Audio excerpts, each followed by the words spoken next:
Proactive national abacus competition 2025 यांच्या मार्फत घेण्यात आलेल्या ॲबॅकस परीक्षेमध्ये विराज जगदीश सपकाळ देशात 11वा व वेदांत जगदीश सपकाळ 7 देशात 14वा क्रमांक आल्याबद्दल सत्कार करण्यात आला व भारतीय डाक विभाग PLF महाकुंभमध्ये एका दिवसात 1,69,000 इतका प्रीमियर जमा करून डिव्हिजनमध्ये दुसरा नंबर आल्याबद्दल आमचे गावचे सुपुत्र भगवान गंगाधर यांचा सत्कार करण्यात आला।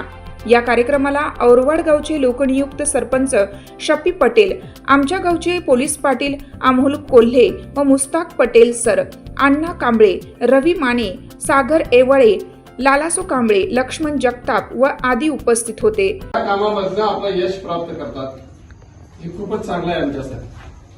आता ही जी मुलगी मला वाटतं मी म्हटलं ती शिक्षिका असणार, मग ती बालवाडीच्या शिक्षिकाच आहे, तोपर्यंत असं कोण बोलू शकत नाही। मोठमोठी म्हणणारे मी म्हणणारे सगळे असतात, मात्र बोलणारे कमी असतात। खूप छान बोलतेस बाळा तू, मला नाना अभिमान आहे मला की आमची ही मुलं अशी पुढे चमकायला लागली।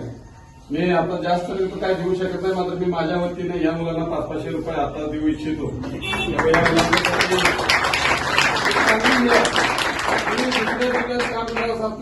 तिथल्या मुलांना आम्ही भरभरून देतोय, काय लागेल ते मदत करतोय। ज्या वेळेला आमच्या गावची पोरं अशी ज्या वेळेला चमकत असतील, हे 500 रुपये तर त्याच्यापुढे काहीच नाही।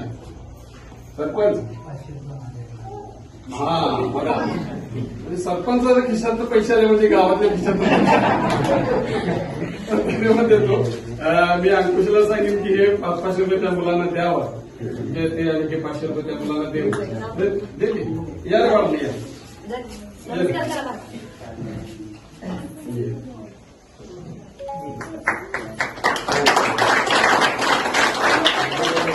सरपंचाने पण 1000 रुपये दिले हा, 500 रुपये दोघांना। छान छान छान। काय तर मागतोय मग हे घे मोबाईल आणि खेळत बस म्हणतात, ते वेळ निघून जातीये। मात्र मुलगा यामध्ये काय बघतोय हे तुम्ही बघा। हे चांगलं पण तेवढंच आहे आणि वाईट पण तेवढंच आहे।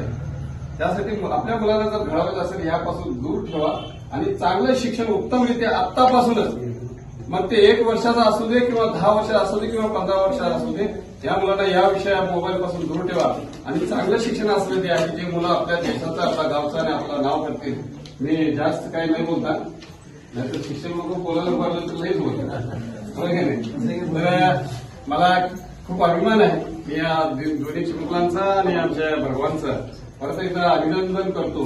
आणि भगवान एकच सांगेल, जे डिजिटलचा खर्च येईल ते मी देतो, मात्र हा डिजिटल आहे कौटुंबिक सत्कार नाही, हे गावचा सत्कार आपण व्हायला पाहिजे। हे आमच्या गाववाल्यांचं कर्तव्य आहे की आपल्या गावामध्ये कोणी माणूस असतो तर शिक्षकांचा सत्कार नाही करताय सरपंच तुम्ही, मग हे पण सत्कार आपल्या गावच्या वतीने व्हायला पाहिजे।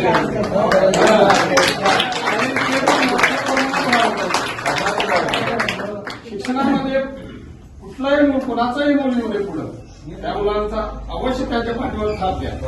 हेच फार मोठा सत्कार असतो यांना का तुम्ही किती त्याला पैसे देता। या बातमीचा आढावा घेतला आहे शिरोळ तालुका प्रतिनिधी आतिक पटेल। चालू घडामोडींचे अपडेट्स जाणून घेण्यासाठी आपल्या हिरकणी न्यूज चॅनलला सबस्क्राईब जरूर करा, लाईक करा, कमेंट करा आणि शेअर करा। बेल आयकॉनवर प्रेस करा आणि नोटिफिकेशन्स मिळवा।